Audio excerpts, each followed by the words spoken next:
এই তো এখানে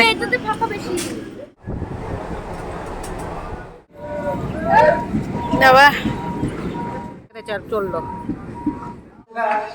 গঙ্গা না দিলে হয় না। এই যে দাদুকে একটু চুলে মাংসটা হাত দিয়ে ছেড়ে যাচ্ছে। হ্যালো বন্ধুরা, গুড মর্নিং। আমরা যাচ্ছি একটা জায়গায় ঘুরতে, তো এখান থেকে ভিডিওটা শুরু করছি।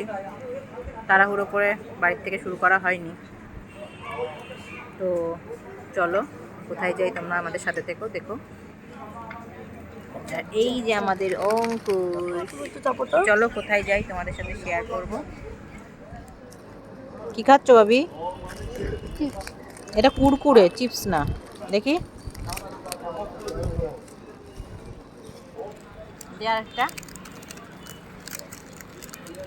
দারুণ খেতে। তো চলো, ট্রেন ঢুকে পড়েছে। এবার ট্রেনটায় যে উঠবো, কী করে উঠবো দেখো, লোক নেমেই পড়ছে দুদিক দিয়েই। তারপরে তো ট্রেনে উঠলাম। ওঠার পরে আমি একটুখানি ছোলা সেদ্ধ খাচ্ছিলাম, কারণ শরীরটা কি যেন গাটা গোলাচ্ছিল। আসলে ট্রেনে উঠলে, বাসে উঠলে আমার খুব গাটা বমি বমি করে, তো সেই কারণে একটু ছোলা সেদ্ধ খাচ্ছি। আর অঙ্কুশ ঘুগনির খোঁজ করছে। অঙ্কুশ তো ঘুগনি আসেইনি, কারণ ট্রেনে উঠলে আমিও ঘুগনি খাই, অঙ্কুশও খায়, অঙ্কুশের দিদিও খায়। আর শোনো, এখানে মিষ্টি উঠেছে, সেই মিষ্টি খাওয়ার জন্য বায়না করছে। তো আমি বলছি মিষ্টিটা খাস না, অন্য কিছু খা, পেয়ারা টেয়ারা উঠলে খা। তো ছোলা খেয়েছিলাম, এক টুকরো পেয়ারা খেয়েছিলাম, কোনো কিছুতেই কিছু না। কি জানো, এই অঙ্কুশ যে পেপসিটা হাতে নিয়ে বসে আছে, সেটা একটুখানি আমাকে মুখে দিয়েছে যে খেয়ে দেখো বলে। তো খেয়ে দেখেছি, এবার খাওয়ার পরেই কি যেন, মানে 1 ঘন্টার যাওয়ার পথে 3বার করে বমি করেছি। মানে যা খেয়েছিলাম বাড়ি থেকে সব তো ঢেলেছি, এমনকি ট্রেনে উঠে একটুখানি ছোলা সেদ্ধ আর পেয়ারা খেয়েছি, তাও ঢেলে দিয়েছি। জানি না কেন এরকম হলো। আর সোনুকে একটু গজা কিনে দিয়েছিলাম, কারণ মিষ্টি দিইনি, একটা বেশ ভালো গজাটা খেতে। আর এখানে সোনু ঘুমাচ্ছিল, আর আমি বমি করে এসে বসেছি। অঙ্কুশ ফোনটাকে নিয়ে ভিডিও শুরু করে দিয়েছে। তো চলো, ওরা তো এখানে ঘুমিয়ে পড়েছে। আর দেখো সোনুর অবস্থা দেখো, যদিও ঘুমানোর ছবি তুলতে নেই, আমি তো এখানে ভিডিও করছি। এই মেয়ে, মাছি ঢুকে যাবে তোর মুখের ভেতর। ভিডিওটা দেখলে খোঁজে যাবে। বুঝছেন না মা, আমি বমি করলাম, তুমি দেখোনি? আমার অবস্থা দেখো, শরীরের অবস্থা এত খারাপ লাগছিল, নেমে কিছুক্ষণ দাঁড়িয়েছিলাম। আর যেহেতু ওরা ঘুগনি কিনেছে, তো দেখো ওদের অবস্থা, এদের অবস্থা দেখো। আরেকটা ওই যে খেতে খেতে চললো। চ চ চ চ, চলে এসেছি আমরা। চলো বাড়িতে গিয়ে কথা হচ্ছে তোমাদের সাথে। তো রাস্তা দিয়ে যেতে যেতে শোনো, টোটোওয়ালাকে দাঁড় করিয়ে নিয়ে মিষ্টির দোকান থেকে আইসক্রিম নিল, কারণ গরম পড়েছে, প্রচণ্ডই গরম পড়েছে, একটু আইসক্রিমটা খেলে ভালো লাগবে। তো আমি আবার ওকে বলছিলাম যে বাড়িতে গিয়েই আইসক্রিম খুলবি না, দুপুরবেলা খাবারের পর তারপরে খাবি। তো চলো, চলে এসেছি। আমরা এসেছি মায়ের বাড়িতে অনেক দিন পর, মানে প্রায় 1 বছরের কাছাকাছি হয়ে গেল, অনেক দিন পর আসলাম। সত্যি কথা বলতে অঙ্কুশ খুব বায়না করছিল, যেহেতু পরীক্ষা হয়ে গেছিলো, 2 দিন ঘুরতে আসার জন্য খুব বায়না করছিল। সেই কারণে হঠাৎ করে ভাবলাম যে 2 দিন পড়া বন্ধ আছে, তো যাই, কারণ স্কুল প্রাইভেট থাকলে তো গিয়ে কোথাও যেতে পারি না। আর এখানে যেহেতু বাইরের থেকে এসেছি ট্রেনের থেকে, তাই মা একটু গঙ্গা ছিটাচ্ছে।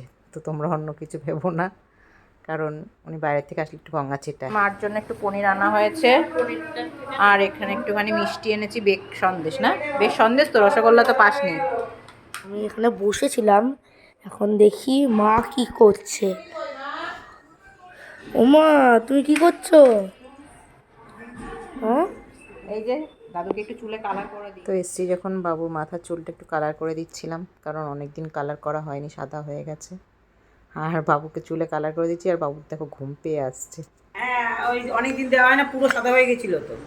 সাদা হয়ে গেছিলো, ওটার মধ্যে তাও রয়েছে টিউবের মধ্যে কিছু। স্নান টান করে তো চলে এসেছি ফ্রেশ হয়ে, কারণ ট্রেনের মধ্যে এত বমি করেছি, ভালো লাগছিল না আর শরীরটা। গলাটা মনে হচ্ছে যেন চিড়ে গেছে। ভয়ও লাগছে যে যদি দুম করে পড়ে যায় ট্রেনের থেকে, যেহেতু বড় কেউ নেই সঙ্গে, সোনু আর অঙ্কুশ। তাও অঙ্কুশ জলের বোতলটা নিয়ে এসছে, মুখ টুক ধোয়ার জন্য। এখানে সব ফোন নিয়ে বসে আছে, এই যে একজন ফোন নিয়ে। এখানে করেছে শাক, ডাঁটা শাক রসুন দিয়ে, এখানে চাটনি, কাজু কিশমিশ দিয়ে, আমসত্ত্ব দিয়ে, আর এখানে মনে হয় মাংস, কাঁচা লঙ্কার ঝোল, ভালোই এসছে কালারটা। আর এখানে ডাল, তবে ডালটার দরকার ছিল না, কারণ ডাঁটা শাক রয়েছে, মাংস রয়েছে, ডালের দরকার ছিল না। চাটনিও ছিল, মাংসের সাথে অত কিছু লাগে না। আর আমরা আসলেই মাংসটা করা হয়, কারণ মা বাবু ওরা মাটন খায় না, তাই জন্য করেও না। কিন্তু আমার তো আজকে শরীরটাও খুব একটা জুত লাগছে না, বমি ছমি করে এসেছি, ভালো লাগছে না। মুখের মধ্যে যা দিচ্ছি তাই বমি করে দিলাম। পেয়ারাটা খেলাম, পেয়ারা খেয়ে বমি করে দিলাম। ছোলা সেদ্ধ খেলাম, ছোলা সেদ্ধ খেয়ে বমি করে দিলাম। কি জানো, চলো খেয়ে নি, তারপর তোমাদের সাথে পরে দেখা হচ্ছে। হ্যাঁ, চর্বি দিয়ে যাও বেশি করে।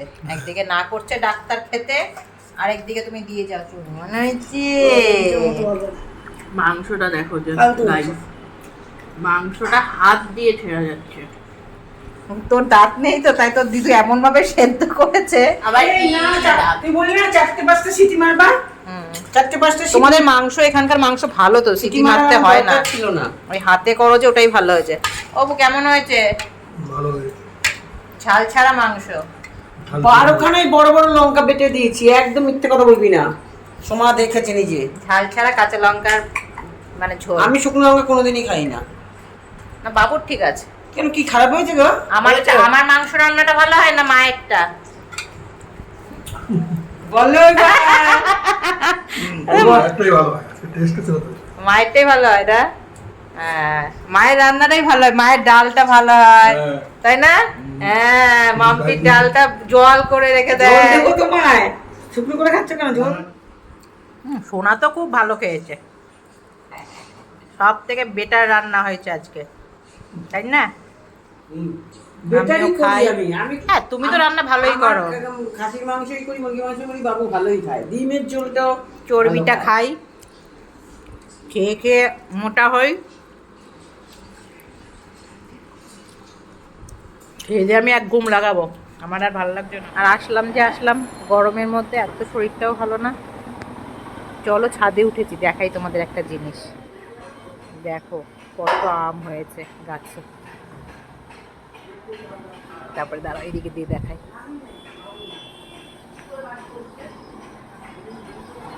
এই দেখো,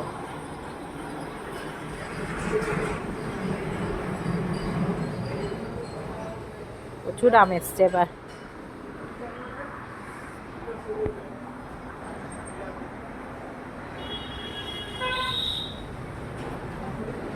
দেখেছিস সোনু, আম এসছে কত? বাবা, তুই কি করিস? অত জোরে করিস না, রাস্তার সামনে কিন্তু ছিটকে গিয়ে, দড়ি ছিটকে গিয়ে পড়ে যাবি। দোলে দোলে দোলে সোনু দোলে, মনু দোলে। তো মা এখানে আমাকে ওই বাগানের গাছটা দেখাচ্ছিল যে এত আম হয়ে রয়েছে। তোমরা দেখতে পাচ্ছ কি না জানি না, কিন্তু আমার একটু দেখতে অনেক সমস্যাই হচ্ছিল। পুরো গাছটা ভর্তি আম এসে রয়েছে। তো যতটা সম্ভব হয়েছে তোমাদেরকে দেখানোর চেষ্টা করলাম। এত ভালো লাগছিল দেখতে, অনেক দূরের থেকে তো তুলেছি, খুব ভালো লাগছিল। আর এখানে বাবু দেখো সব জামা কাপড় তুলে নিয়ে কাঁধে নিয়ে দাঁড়িয়ে আছে, আর আমাকে বাগানের কথাই দিক থেকে বসেছি, ঠেলা দিয়ে দিয়েছে। দেখো কত জোরে। দিবি না শোনো, আমার এমনি কেমন যেন মাথা দিয়ে ঘোরাচ্ছে, ভাল লাগছে না।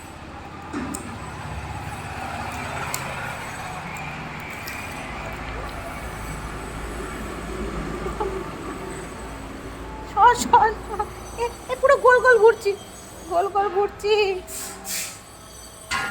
মেয়েটা খুব বদ। একটা সময় দোলনায় চড়তে কি ভালো লাগতো, আর এখন কি যেন নার্ভের প্রবলেমের জন্য এরকম হচ্ছে নাকি। তো চলো, ভিডিওটা ভালো লাগলে লাইক কমেন্ট শেয়ার করো। টাটা।